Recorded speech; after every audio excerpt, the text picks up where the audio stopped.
Broadcasting from the business capital of the world, this is the Podcast Business News Network.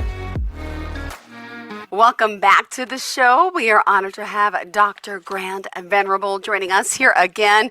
It's been quite a few months. I've gotten to know this gentleman, an amazing, my goodness, doctor, professor, artist, chemist, writer. There's a lot to you. Your memoirs, I've been learning a lot about him, his whole life travels, and he recently moved, and I'm excited to see that you're in another new space right now. Are you getting settled in? I am. Yeah, I'm in a new space. Beautiful. Well, it looks great. And how's California life treating you, Grant? Well, it's starting to treat me better. The confusion is disappearing, and order and organization are taking over, and that pleases me very much. And I think those are the main things people are dealing with these days is order and organization. Yeah. Because there's so much out there that I'd like to chat a little bit about is how to minimize confusion, because it's waiting to sneak up on us at every opportunity. So I'm here in my little cabin in the desert, the high desert. And what that really means is that around Southern California, the low desert is around sea level, but the high desert can come in about 1,500 to 2,000 feet above sea level. And so I am in a place called Yucca Valley, which is about 2,000 feet elevation, and it's above the Palm Springs area. Palm Springs, India, and that's about sea level. And it's right along Interstate 10, which starts in Florida, Georgia, and comes all the way into Santa Monica Beach, California. So that's what's going on. The construction is just about complete on the cabin, the cottage, whatever it's called, the shed. And there's just things to unpack now. I just need to get boxes in here that have been in storage and unpack them so I can use their content. What I want to get into is really a backup. It's a support base. It's a scaffolding from which to talk. And that scaffolding really is defined by my book, my memoir. And everything I have enjoyed and triumphed with in my life and run into challenges about, they're all in that book. It's called that's another book. It's called There's so many.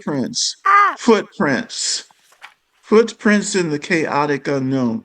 Mm-hmm. So that's a great title for a book. It is. It's basically saying that anything worthwhile in this life starts in chaos. Yep. We are born in chaos.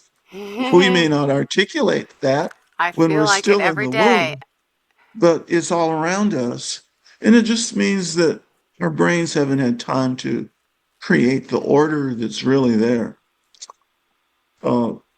Last time I touched base on, I think something called what we call ontology in philosophy and science. Onto is like being from the Greek word, and ontology is the study of what is, what exists. I think probably 95% of our challenges and problems and disappointments would vanish if we could validate what exists and what does not exist, because we spend much too much time on some things or someones who do not really exist. And I've touched on that, so I'm going to touch on it again. Sure. I want to start with a base of why we do science. How does science come about? Can you still see me there, Jill? Yep, I see you. Okay, because I let me make sure I I get this back. Sure. Because sometimes I just touch my computer and I And lose it my goes all screen. wacky, right? Uh-huh. Now, where is this screen now? Well, let me try. Because I wanted to get up another screen that I wanted to talk about. Let's see, where is that? Here it is. I think this is it. There was an interview with Scott Galloway. He comes on, I don't know how often, but once every couple of weeks. And so what he's saying, can you still hear me, Jill? Yep. I hear you loud and clear. Great. Scott Galloway, in one of his latest posts here, come on, Scott, where are you? That's it. I think he's on another screen here. Yeah, I don't see him. There he is. Are you trying to share your screen or? Scott Galloway says skills like computer science and Mandarin are no longer relevant. Here's what kids need. Okay. And so that's what I'm going to follow through on, if I can get to it here. Because that gets down to education. With the AI boom well underway, tech giants are competing for users to see who can advance the quickest, and the data centers that are being built to support all our AI inquiries are eating up the world's RAM at a breakneck pace. That's RAM memory, which is the how the computer operates. And for recent graduates, the AI boom may also be impacting their ability to get a job or begin their careers. So he says a survey from ZipRecruiter found that 47% of recent grads believe AI has already had an impact on hiring in their field, according to Forbes. Meanwhile, Futurism reports that an anonymous New York financier recently told the Financial Times that new hires who are considered to be AI natives are actually turning out to have surprisingly shallow ideas, so much so that the firm he works for is avoiding AI literate grads while focusing its candidate efforts on humanities grads instead. Now, I marched down that road a little way back because that was certainly becoming the case when I was in Silicon Valley industry in the 1980s.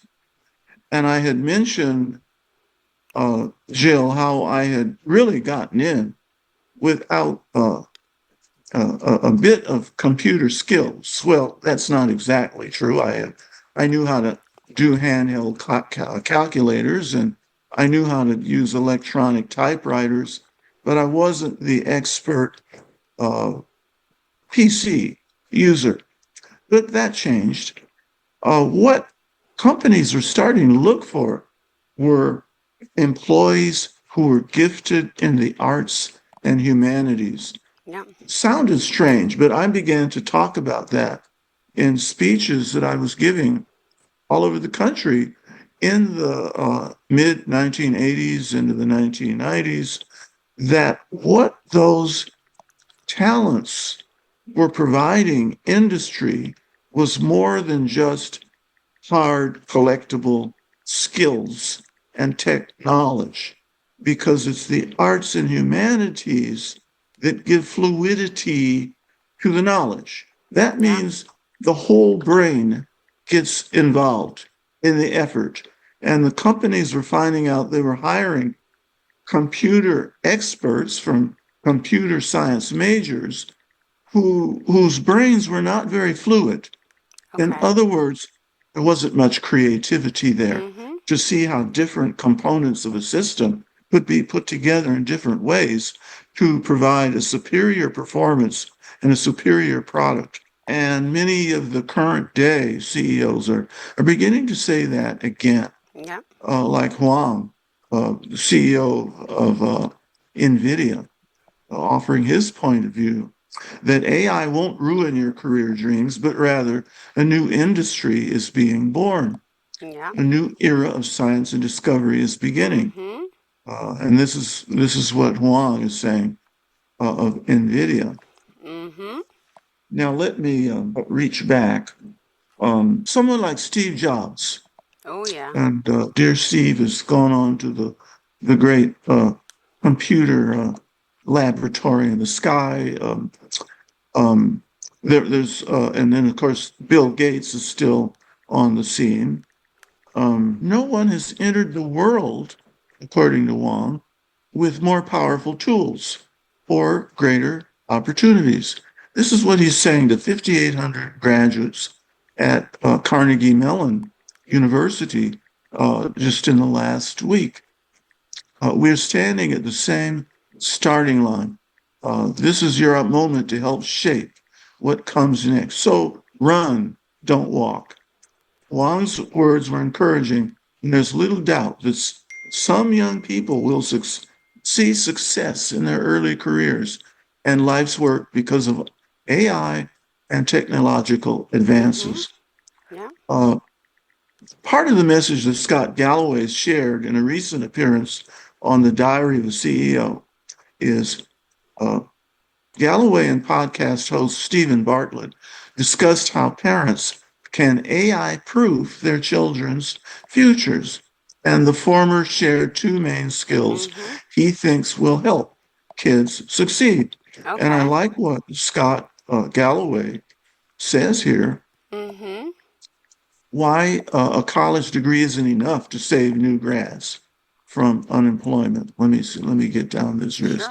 Sure. 10 years ago, private schools were focused on teaching kids Mandarin and computer science for future success. How's that worked out? Said Galloway. Thank God my kids know Mandarin, said nobody right now. Galloway refers to storytelling as the most enduring Yeah. skill, describing Mm-hmm. what he means as your ability to look at data, create a narrative arc, and then communicate that story in a compelling way. And that's really what I did when I visited a certain vice president of one of the companies in 1982, 83, was I had a story to tell. And I spun it around an idea called the structure of the whole. In my usage of it, it was called the Venn matrix of a system, in Okay. which I had developed an organizing tool to help companies do systems analysis. Mm-hmm. Basically, that's a method of listing Okay. all the functioning elements of your computer system or your biological system or your chemical system. Well, I'd learned how to do that by teaching chemistry for so many years and dealing with the chemical elements, but not just chemical elements, but all of the elements of the mental system that students are working on. And I used to start with a poem at the start of class Yeah. to start to develop the narrative, the story that Galloway is talking about. So I talk about Pocket Full of Seeds, Edna St. Vincent Millay. And what are these seeds? Well, Yeah. seeds are what they are. We always knew them to be. We plant them in the soil. We plant them in the earth. We nurture them with water, with nutrients, so that those seeds grow. I could think of no better story to tell my students than that. Namely, they themselves are seeds of the future terrain that we're developing. Mm-hmm. I'd pick a different author, every other class meeting. And I know the first day I did that, Yeah. students started looking in their course schedules to see if they were in the right room. Because this professor's spouting poetry. I came to a chemistry class and he's talking poetry. And then I said, well, no, you're in the right place. This is Dr. Grant D. Venerable II, also called Dr. V. And I like to start with poetry. So Galloway goes on, he describes a second critical skill as the Mm-hmm. ability to establish strong relationships with other sentient beings. Notice he didn't just say people, Yeah. he said sentient beings. They could be your kitty or your doggy, your guinea pig, your bird, or just Oh, tortoises that you meet out in the desert, or a lizard, and develop a sentient a relationship with that creature. yeah. He argues, that is, Galloway argues that when we build relationships in real life and not just online, it can help drive success. A strong network, human network, can be a huge asset that can help young workers with finding the right roles or growth opportunities. Relationships can also help young workers with starting a business, speaking to potential customers, and driving both personal and professional growth. So, given that, I want to get on. Let's see. Here's one more skill for good measure. A third skill, especially for young men, are struggling with rejection, is hugely underrated. I think that's really no secret anymore in American society. The ability to endure rejection, he said. Galloway recommends giving young people as many opportunities as possible to try to build a friendship or a relationship and hear no, which would force them to learn how to deal with no and move on from no. Drawing from his own experience, Galloway says the secret to his success is rejection. Imagine that. And I think many, many great people have said that. I know the president of Morehouse had said that if you're not failing every time you do something, if you're not experiencing any failure or rejection, your education isn't working. You have to get out there and experience a few good, healthy rejections or failures, because that makes you come back and double down on finding, well, what works that avoids rejection and brings about success. So I probably had maybe several hundred rejections, failures in my existence, and each one has led to finding a success that was much larger than the thing I was attempting to do. I just spoke to a former student of mine earlier today on the telephone in Florida about that. And it was what got me steamed up to do the podcast today. And that had to do with one of the ingredients in dealing with rejection or no is the development of intuitive thinking, the intuitional, that part of the brain. In right-handed people, that would be the right cerebral hemisphere. The intuitional is what you can't see with the physical senses. It has to do with that which is creative, that which is what you're inventing to do something better. But it also touches the utmost of religiosity. Now, I didn't exactly say religion, but that's where religiosity starts, with an Never heard understanding of that word, of but what religiosity. Got it. Interesting. Yeah, yeah, yeah. understanding what religion really teaches us. And that's the whole idea of the invisible. And originally, the ancients knew there was something invisible there beyond their physical senses. They couldn't see it, they couldn't hear it, except maybe in a storm. And that would be the voice of this invisible energy. But this nameless, that they called it, is the center of the religiosity in human existence. And that, of course, became the centerpiece of religion. Now, here's the little leap that Dr. V takes, Dr. Grant Venerable speaking, is that religiosity is the organizing principle of our lives, everything that we do or want to do. But how did the ancients discover it?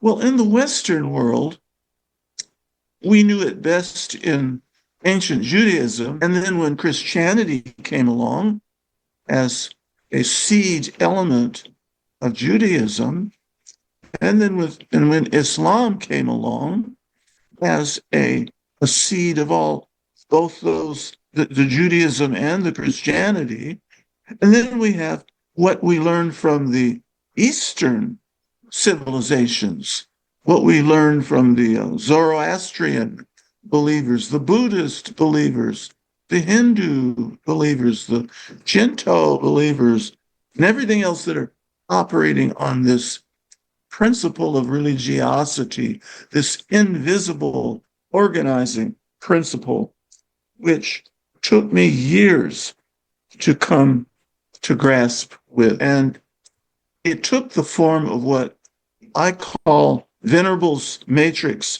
or just plain Venerable matrix, or for short, the Venn matrix. Now, that's not the same thing as the Venn diagram, but it's related. There's a relationship there, but they're not quite the same thing. But the Venn matrix actually organizes the basic functional elements of all living organisms. Any living organism, they all share the same 5 principles. And it touches on what Scott Galloway likes to go around talking about. Well, why not? He used to go to UCLA. I went to UCLA, and they talked about such things there. But the centerpiece of the Venn matrix has no physical description. It's an empty circle in a much larger circle in the form of a tetrahedron. And what's a tetrahedron?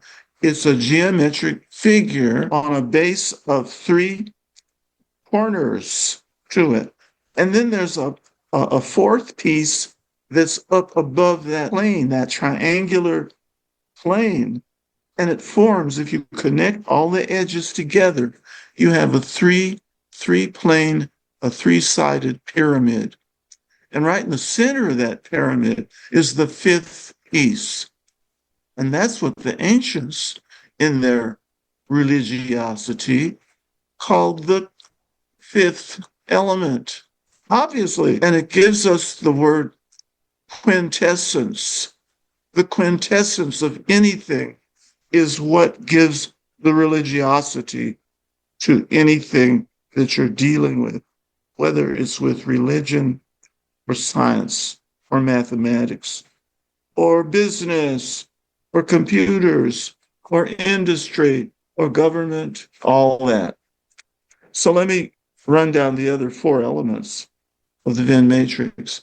I call them domains, DOMAIN, domain for short, and the domain E isn't for excellence, it's for identity, the identity element. It's at the center, this pyramid with 4 sides, and that is what holds the whole pyramid together as a system. So then what's the next piece of the pyramid? That's the piece that's called, is it B? No, it's A. A is the purpose element of the pyramid. And the purpose is what the pyramid is about achieving. That's what it achieves, its purpose. Then there's a 3rd element called C. C for whatever you want to use C for, certainty, carbon, whatever you like. But C is all of the linkages in your system. Everything that holds it together, that lets it, all the elements communicate with each other.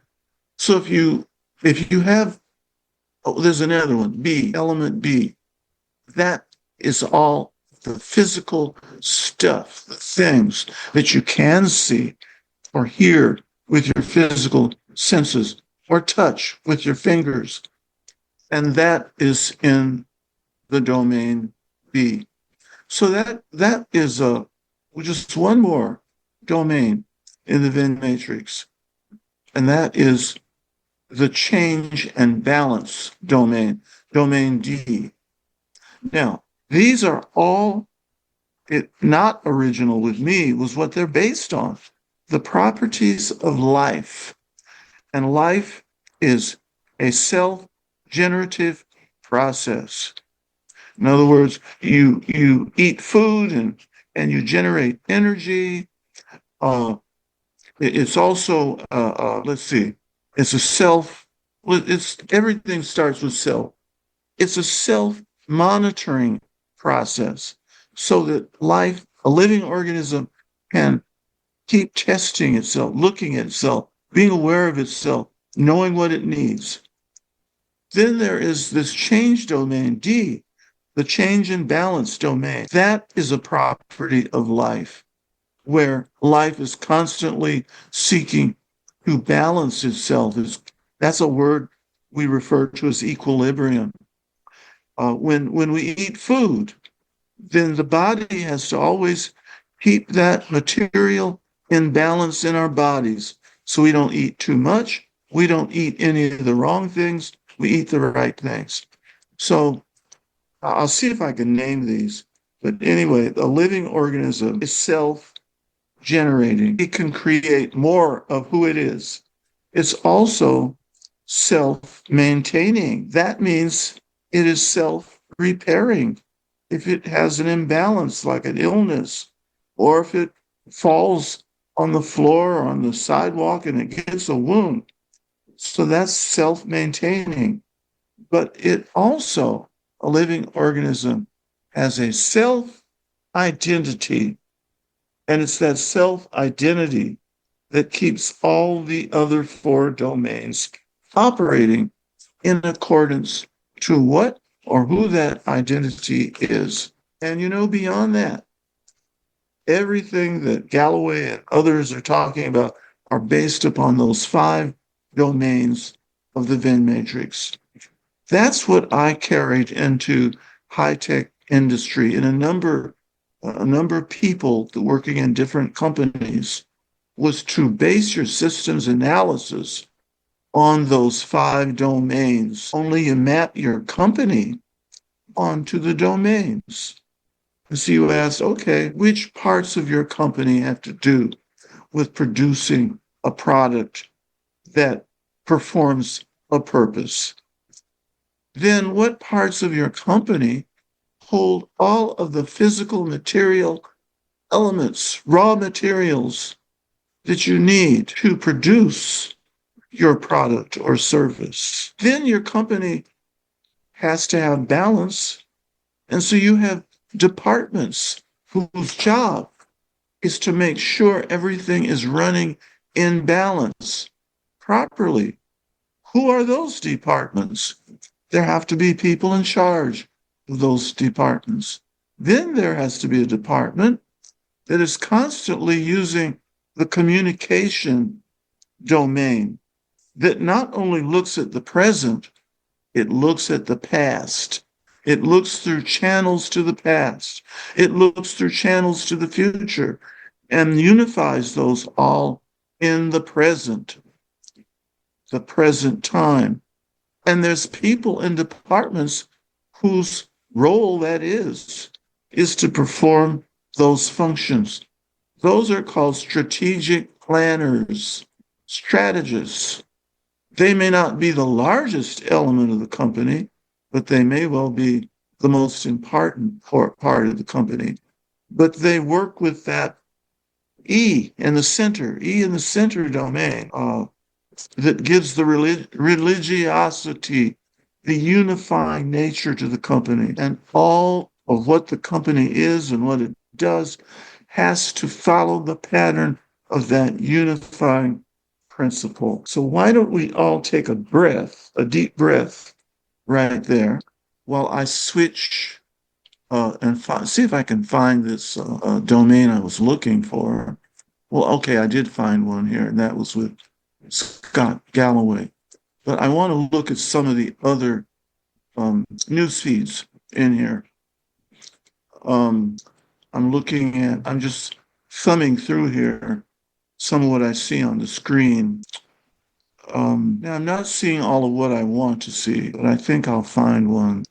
There's an article here a news feed on Wallace Simpson, who became the wife of the Duke who was to inherit the monarchy and become the King of England.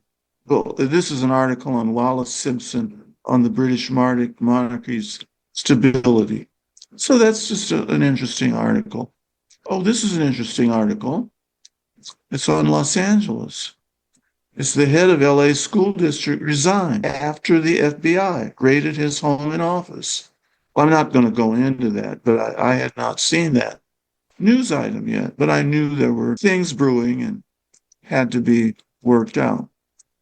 Let's see what article comes up next. Let's see.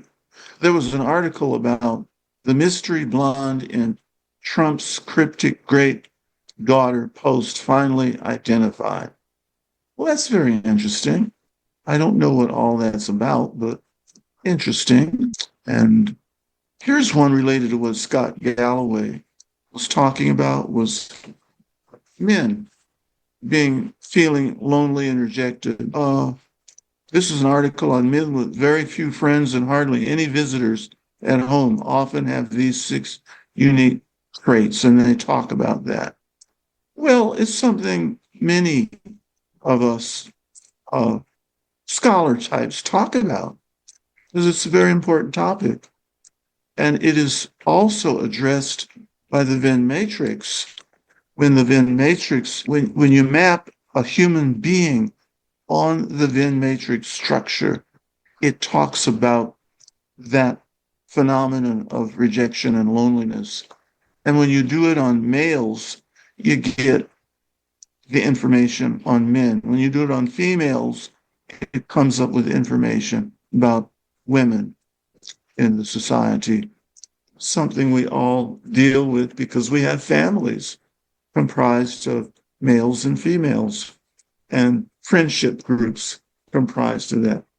So, Jill, have you put out the phone number lately? Nope. 631-707. Excuse me, 631. What am I talking about? 307. That was my personal number. 4010-631-307-4010. The lines are open. Of course, anyone can call in with any questions for our grant, Venerable. And by the way, just to let you know, you are on Amazon, right? And people can find your book. It's Genesis from Chaos. I was looking at it earlier. Volume Footprints 2, in there's the Chaotic. Act 2, Footprints in the Chaotic Unknown, Art, Science, Oracles, Kinfolk Book 2. That's the second one.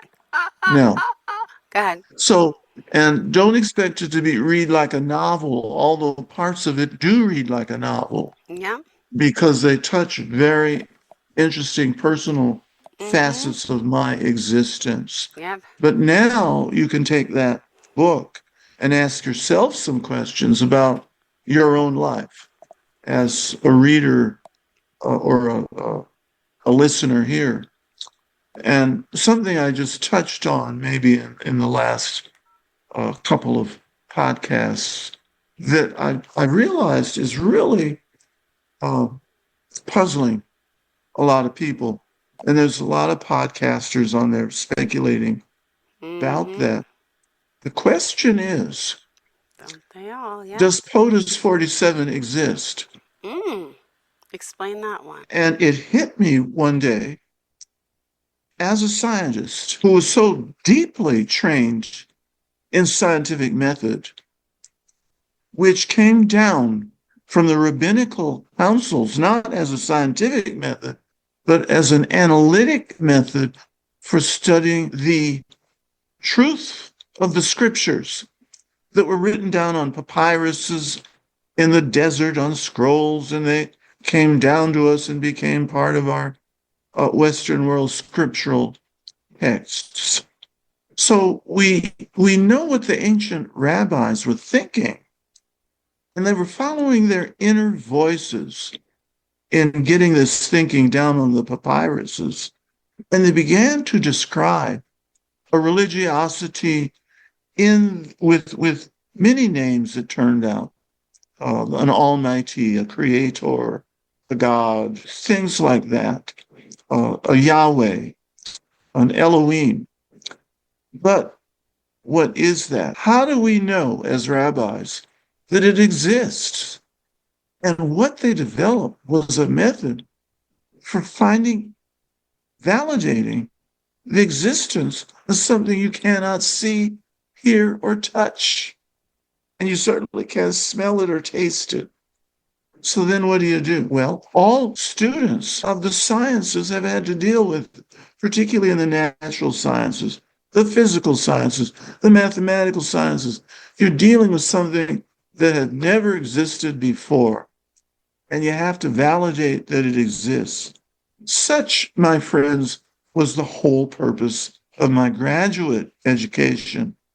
Picking up the tools to get ready for that at undergrad at UCLA, and then mastering the tools at the University of Chicago for 4.5 years of graduate study. My subject for study was different than most of my classmates because I had different tools.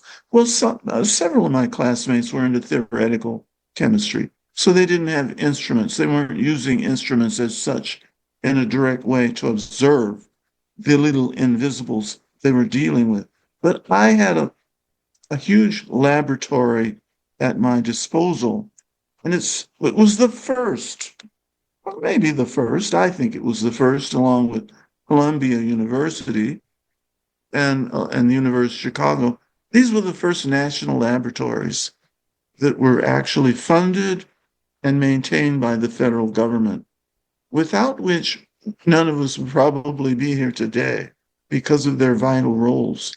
So I was looking at chemical molecules in the inorganic molecule field of cobalt with cyanide groups bonded to the central cobalt atom and bombarding them in water with high energy radiation called electron beams. And it produced interesting molecules that would only last for maybe a few millionths of a second, which I had to identify as part of my research project.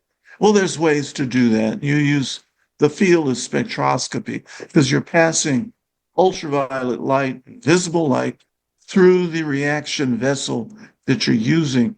And because of what happens to the light, how it absorbs, how it gets light absorbed out of its light beam, that I can actually determine what's in there and what its structure is. So I was utilizing a process that the ancient rabbis used, except it was dedicated to physical chemical substances. That was a whole discipline on its own. I not only went to the University of Chicago to study physical chemistry, chemical physics, and various other fields like thermodynamics, statistical mechanics. I was going there to learn this method that came out of the Talmud, that was developed by rabbis over a 2,000, 3,000, 3,500 year period, that I was using to tap into the mysteries of science. Now, it took me well along into my lifespan to realize that was the main thing I learned in graduate school. Yes, I was learning about these particular chemicals. Yes, I was learning how to determine what they were through their molecular spectra. And yes, I was learning how to use the laboratory to synthesize these chemicals. But it was a thing you cannot see with your physical senses that I was really learning, was a technique of how to reason to determine something is there when there's no there that's readily apparent. And that's now one of the most powerful methodologies among human mortals. And it's taken up in the great laboratories of the world today.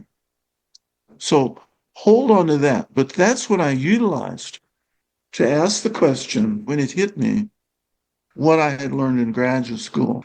Does this president POTUS 47 really exist?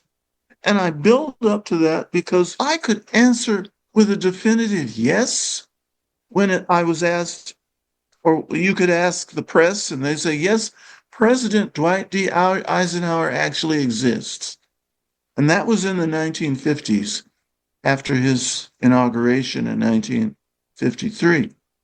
And Eisenhower was brought to Los Angeles in a parade that came right through my neighborhood on Adams Boulevard, Los Angeles. And there he was standing, waving his hat at the thousands of people standing along the parade route.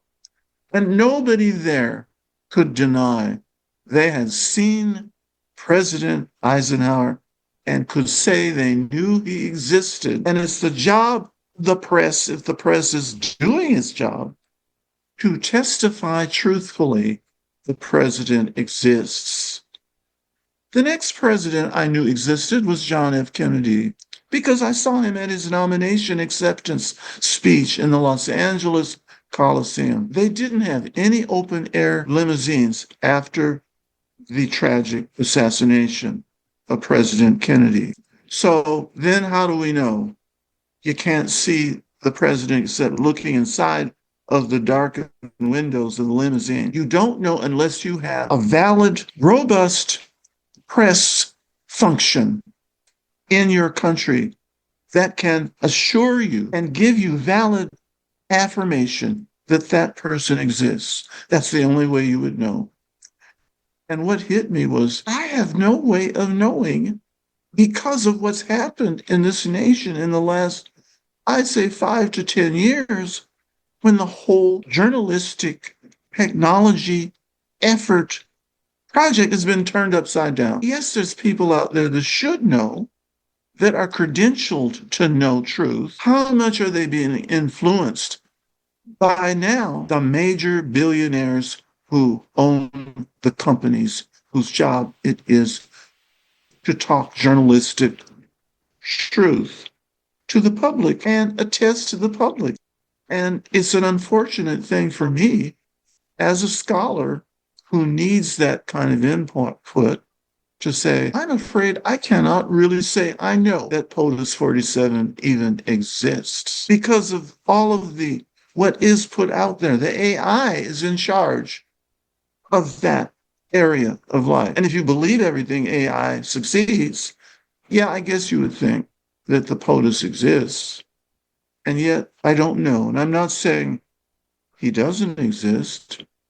I'm just saying, as a scholar of the physical sciences, mathematics, and philosophy, I don't have the means to know in a way where I can say with 99.99% certainty that the POTUS exists, which I feel is a serious issue in this society that has to be repaired.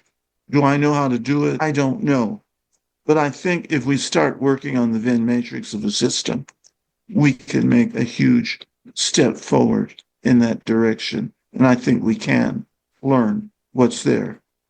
With that, I'm going to ask Jill if she wants to wrap up with any other questions or statements. No, I don't want to wrap up anything because we still have plenty of more time to chat.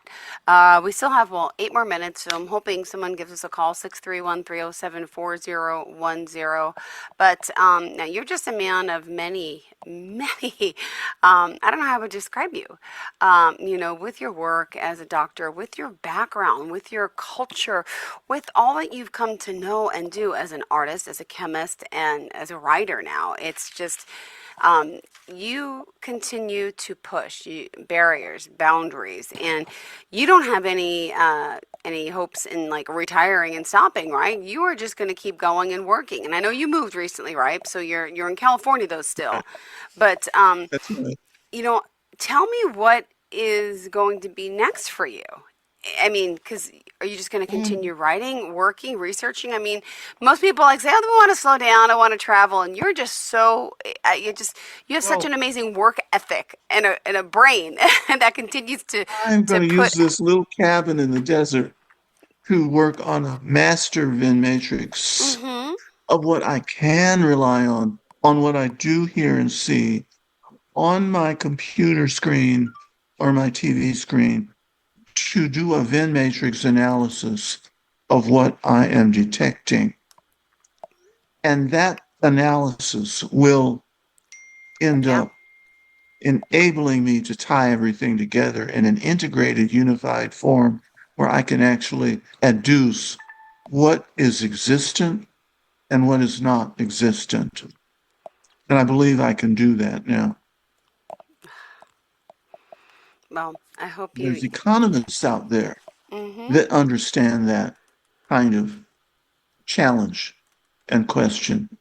And I want to tie together their knowledge in answering this question of existence. Yeah. What exists? Who exists? How do they exist? Or are they proxies and actors on an imaginary stage? So I think, Jill, you've got the point here. And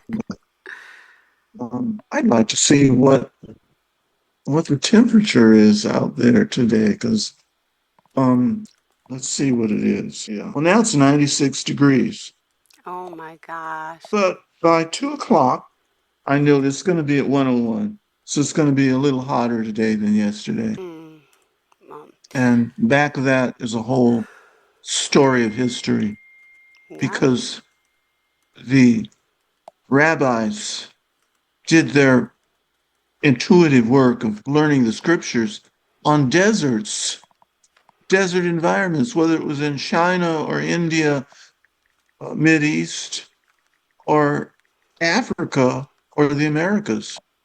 There's something about the desert environment that causes the brain to work in an intuitive way, and it causes the still small voice to start speaking as it did to the desert fathers and mothers of thousands of years ago, and still Mm-hmm. speaks to us of those who will listen.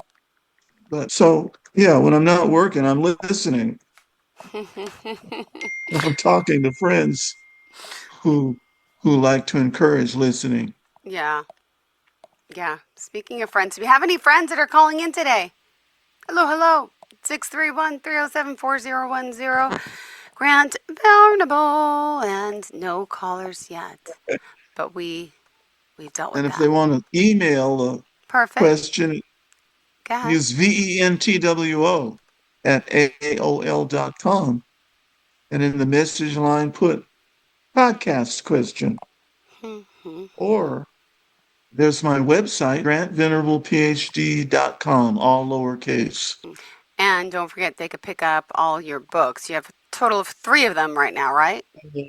It's actually 4 ebooks out there. Trilogy. I've seen And, the 3 on Amazon, but there's another one. and there's a 4th one Yep. that is really about the religiosity factor Mm-hmm. in existence. And it really winds up where it begins with my beginning from my mother's womb. Yeah. And and there's so much debate now. I even saw some today online about people, uh, harping about religion and in the sense, well, they're talking about the beginning and the end. Yeah. And there's always argument because people have all kinds of different beliefs. And I have beliefs, but I keep testing them to make sure that they're still working and serving me in my life. Yeah. And I know that they're serving me if I have a challenge, Yeah. I meet up, I'm actually able to address and solve the challenge. Even when I had got a clue as to how I was going to do it initially, but I have to make myself open to the still small voice. Well, thank you always for being here. The Honorable Dr. Grant Venerable. Excited he's here. As always, like you mentioned, email him. You can always call in, leave a message for him, and go to Amazon. Purchase some of the books, the ebooks, people. Get started because Yeah. you know what? It's fascinating Yeah, to it's read. Again, Footprints yeah. in the Chaotic Unknown. Or just Google his name, you'll find them. That's Grant Venerable the Second, Venerable, correct? Hey, say that again, Joe. Sure, Venerable.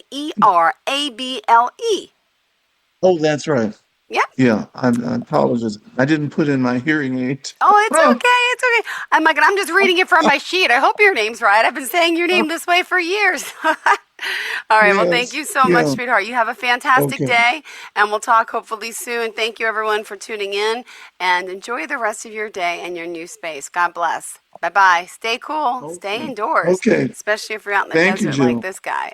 Thank you. Bye-bye.